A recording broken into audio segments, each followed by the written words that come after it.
Magandang umaga po sa inyo lahat. Ngayon po ay June 10, 2026.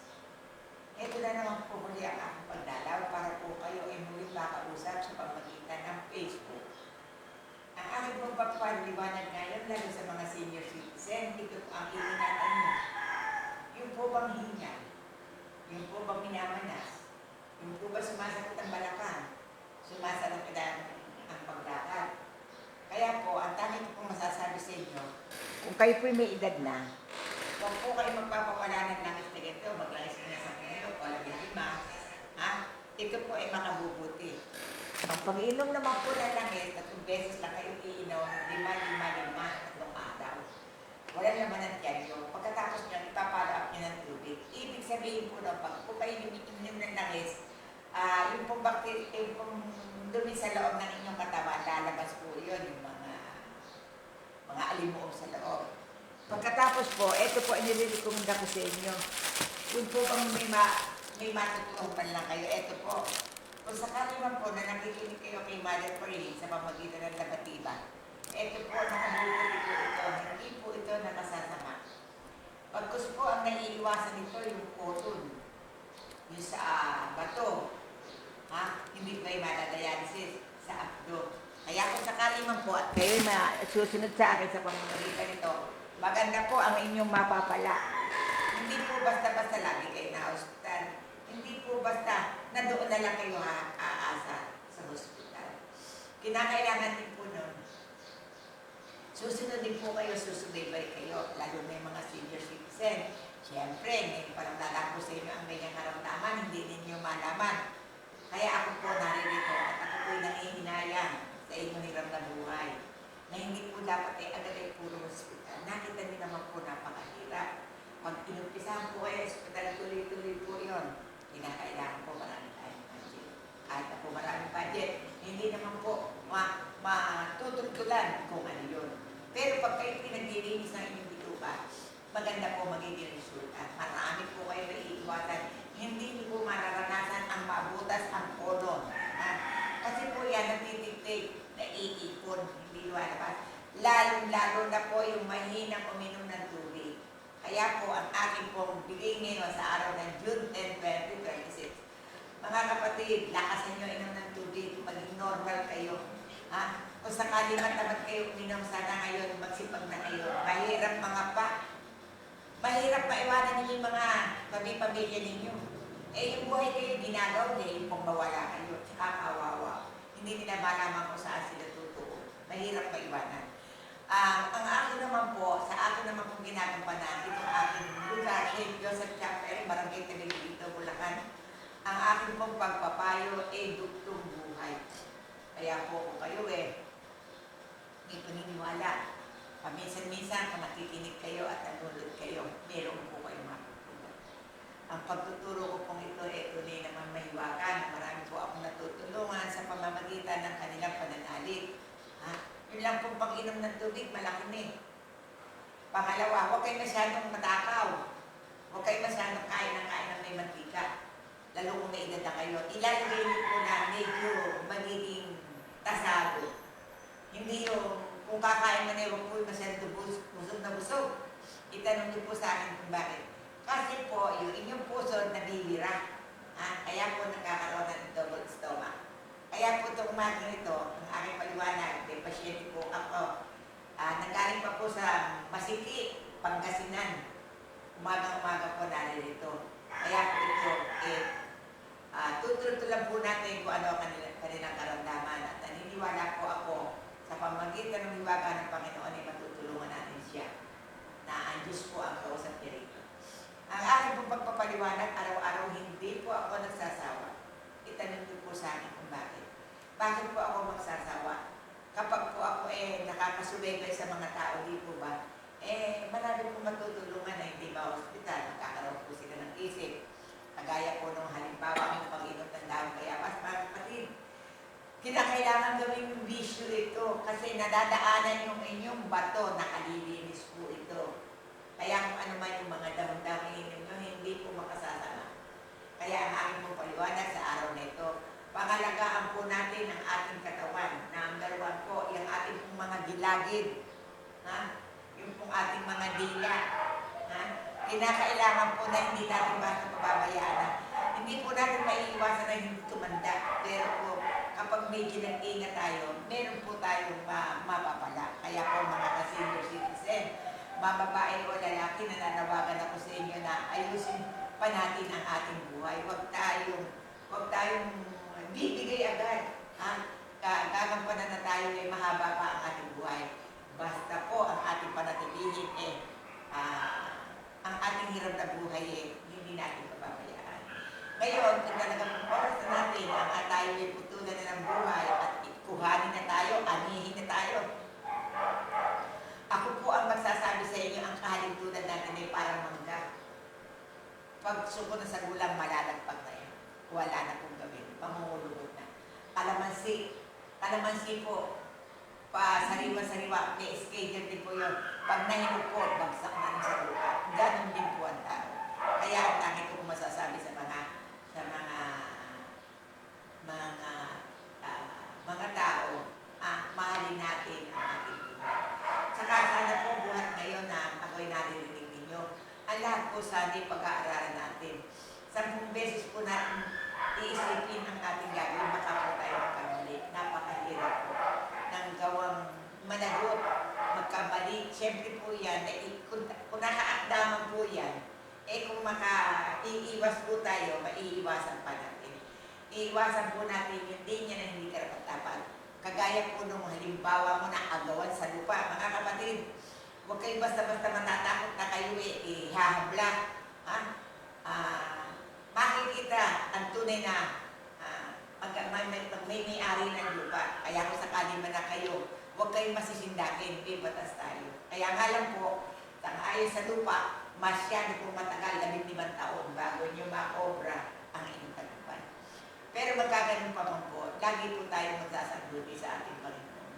Tandaan nyo po, pag po kayo laging nagdarasal, lagi po nyo sinasabuti, ang tangi po sasabihin, ako po ito, bisyo ko Hindi po pahabaan ang dasal ko kasi po araw-araw naman po. Ang nasasabi ko naman, wala naman ginagawang masama. Sumusunod lang ako sa linya. Lagi ko po sinasabi, Panginoon, ako po'y nilalang mo. Ako po'y umaasa na hindi mo ako pababayaan. Ituturo mo po sa akin ang landas ng patungo sa iyo na hindi ako gano'ng mahihirapan. Ayoko po na ako'y managot sa mundo. Hindi ko po hanggang ang kayamanan. Mabuhay lang po ng maayos. At kung ano pa po, tungan mo pa po kami. Ikaw na po ang bahala sa aming kakainin araw-araw. Bigyan mo pa po kami ng lakas. Bigyan mo po kami sa porta sa pag-iingat. Kaya kapag iyon ay ginawa ninyo, ibig sabihin, umidad man kayo, maganda-ganda mararating nyo. At ang number 1 po, ako na magsasabi sa inyo. Kayo ang magbibigay gadang sa inyong pagkatao. Yung kayo ay irespeto. Ipaghalimbawa mo po, hindi po dapat siyang pakialaman, wag mo pong pakialaman. Lalo kung hindi maanuan. Kasi po, napakabigat. Ngayon po, marami po ako na-encounter ngayon. Pag gusto, away-away, makikipag-away, pagkaraan limandahan, pagkaraan na pagbayaran. Mga kapatid, kaya ako sumusuporta sa inyo para kayo ay magkaroon ng hiwaga ng buhay. Kagaya naman po ng pagninegosyo, kinakailangan po, huwag din po kayong pakahuhulma. Huwag din pa kayong pakahuhulog sa ubos-ubos. Bato. Kinakailangan din po na meron kayong isusubit. Meron din po kayong pagsusuksukan. Kasi po, kapag po inenaludot, apakahirap. Kaya po tayo ngayon sa araw na ito, sumali sa inyo, ang aking pong bigay na Diyos sa akin ay ang sa mga aking karamdaman. Kagaya po ngayon, ito po, kung bagamat ang mapapituloy nakikita nyo, yung pong mga humihingal, kapag po ito dito sa prostate nito, may nagkaroon kayo ng trouble, nagkaroon ng dumi, iyan po ay naiipon. Dumi po ay ng katawan. Kung baga po sa sasakyan, kung baga sa tricycle, iyan po yung nililinis nila. Kapag po ito yung umandar at namigat dito, konektado po yun sa tubo ng puso ng tao. Kaya kung sakali na po na kayo, meron tumutubo noon, hindi po masama na kayo ay mag-alaga, hindi po masama na kayo ay sumunod, hindi po masama na minum kayo ng langis, hindi po masama na kayo magtanong. Kaya magandang umaga po sa mga senior citizen ko na mga may mga prostate, may nagbabara sa ihi. Huwag nyo na pong pabayaan. Huwag niyo na pong pabayaan pihi kayo ng dugo. Huwag niyo na pong pabayaan tumain kayo ng dugo. Doon po nagmumula pag po naipon yun. Ako po ang magsasabi sa inyo dahil ito nagiging karanasan kong pangkasalukuyan. Kaya po nasasabi ang isang bagay, naroon po ako nakaton. Kapag po pala nagbara ang ihi, kapag nilinis mo, alam mo po ba makuha mo, maiitim na maiitim.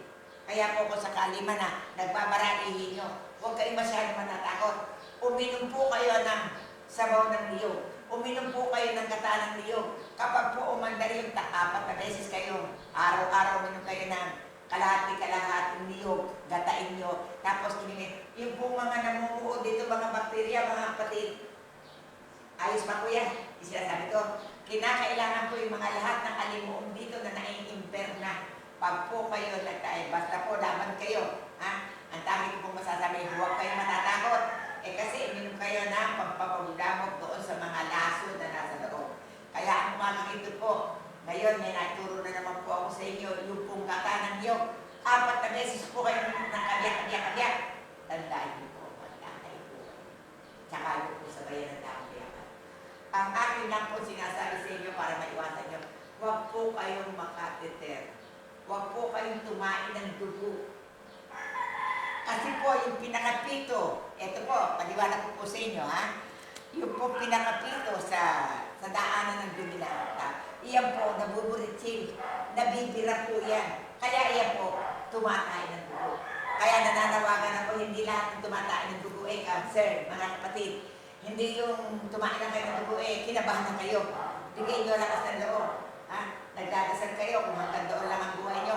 Pero kayo po, lalaban. Kaya nga po ako naririto, nung nakatanaw ako sa inyo, ano nga ba po at kailangan na kayo manahimik. Pero dala palibasa po na ako may mission pa sa buhay ko, ako po nagsasalita sa inyo. Kapag po kayo totoong nakinig sa akin, meron po kayo sa sandaling salita ko, meron po kayo mapupulot. O sige po, maraming po salamat sa inyo sa pagkikinig ninyo na kayo may mapulot. Kasi po, gano'n na ba yung ilang nagpapaganod sa akin? Ang tao dito hanggang 30 lang sa araw hindi marami na. Samantalang po ang makikinig na sasabukan po ng maraming balita napakarami. Lahat po nung naanan ng Facebook, may mapupulot sila. Kaya po ang takit ko masasabi, sumunod sana kayo. Kasi hindi po dapat na ang inyong sugar ay maging 500. Pag po naging 500 na ang inyong sugar, tandaan nyo mga kasenyor, kayo'y latag na, hindi na kayo makakatayo. Ala na. Nahihil na kayo. Aakain na kayo. Na hindi na kayo magtatayo. Itanong niyo sa akin kung bakit. Kasi lumala na ang sakit. Kaya ngayon pa lang dito ako sa inyo na nangungusap ako. Alagaan niyo sa sarili niyo. Masarap mabuhay dito sa ibabaw ng mundo. Kung talaga po bang tayo iaanginin ng Diyos, tapos na po yun. Bigay na po tayo. Kaya ang aking pong pasabi sa inyo sa umagang ito, lalo po yung mga kalalakihan. Huwag niyo pong pabayaan ang katawan ninyo. Huwag po, 70 lang kayo kayo ibigay na. Kailangan po lalaban kayo. Ayan po ang ating mga larawan na mga kailangan. Ngayon, ito po yung sinasabi ko sa inyo. Ito po ang pulod. Sorry. Kapag po ito ay natigtig at dumumi po yung loob at iripoy na buritsil, ayan po, diyan po, hindi na po, diyan po tumatay. Kaya po, isang maligayang umaga na ako po ay nagparamdam sa inyo na kung sakali man po na kayo nakikinig sa akin. Ito naman po ang sabaga. Kinakailangan po mga kapatid kong minamahal, huwag po kayong maging inosente. Kasi huwag niyo pong pagtawanan ng dahon ng ampalaya. Ang dahon po ng ampalaya, bumili kayo ng 4 na gapos, yung po mga humihingal. Bumili po kayo ng 4 na tali. Kalasin niyo po yun. Pagkatapos po, pisain yung ganyan, inumin niyo po 4 na beses. Dudulas po yung lalamunan niyo. Pagkatapos po, uminom kayo ng 3 araw. I-follow up niyo po ito ng Vicks Formula 44, 3 kahon. Ang isang box ng Vicks Formula 44, 350 lang. Ang pag-inom po noon, 3 times a day. Kaya po, ang pagdalaw ko po sa inyo, isang napakahiwaga po para sa ating kalusugan. Kaya po ako naririto na nagpapakita po sa inyo ng mapa. Ito po kasi prostate pa. Pwede ko nagkaan ng prostate, nakaurong na piyari nyo. Naririnig na po ang kaso ninyo. Kaya kung kayo man po, nakikinig, huwag po kayo basta matatakot. Pakiramdaman nyo po kayo mga aray nyo nakaurong na. Kapag po nakaurong na iyan, malapit na kayo sa mga senior citizen. Hindi po alam po sa edad ang senior citizen. Ito po kasi naroon sa dumi ng katawan ng tao. Kaya, ang tanging ko pong masasabi sa inyo, ang aking pong pinaliliwanag, kung baga magputaliling mo kayo, huwag niyo pong pabayaan kayo padaig sa akulihan po ninyo. Isipin niyo na lang po, napakahirap po ng umpok po dito. Pagkatapos po, tinataya ko po barahan ko para po magsalita sa inyo. Kaya lang po ako nagkakaganon, gusto ko lang po kayo din mapunan sa akin. Kung ako po'y mawawala na, wala na po siguro malakas ako na magsalita. Kaya lang po ako talagang, since 1985 until now po, ako po nagkaroon ng misyon na pinako sa krus. Kaya kahit hindi po ako nag-aral ng doktor, yung biyaya ng Diyos basta po ang tao ay naniniwala. At mga totoanan, hindi naman po tayo nag-drawing lang ng ano-ano. Kaya bumabati po ako sa inyo lahat na sana yung bigay niyo ng pansin yung aking mga sinasabi at may mapupulot kayo. Lalo naman po sa mata, mga kapatid, huwag niyo pong pabayaan na lumabo-malabo ang inyong mga mata. Huwag niyo pong pabayaan na kung kailan malabo, saka kayo mapapatingin. Kung kayo may pera, punta na po kayo sa iyo. Magpa-check up po kayo, hindi po masama. Kasi po, mahirap po na kapag nagkaroon ng depresya o yung pong ilalim na yung pag nagkaroon po ng tinatawag na hindi na-opera, glaucoma. At yung po i-operahin man, mga isang buwan lang ay makakakita malabo rin. Kaya mga kapatid, itanong mo sa Panginoon, siguraduhin nyo ang pupuntahan nyo. Huwag basta kayo sugod na sugod. Titimplahin nyo muna sa isip at puso nyo kung ito nga ang katakot ninyo at kalapot nyo. Inuwan kasi. Kaya po sa umaga ito, marami na po ako na-share nyo sa umaga. Siyempre po, kung di po naman ako binigyan ng Diyos ng pagsasalita, ano po masasabihin ko sa inyo? Kaya po, lahat po na ito ay isang pagpapala ng Panginoon. Kuya, taga saan kayo? Tayo mo yung nakarating. Marap ka sa audience ka naman. Taga saan ka? Marating kayo Pangasinan. Ba't ka nakarating dito? Kasi narinig ko sa Facebook na gagamot kayo. Kaya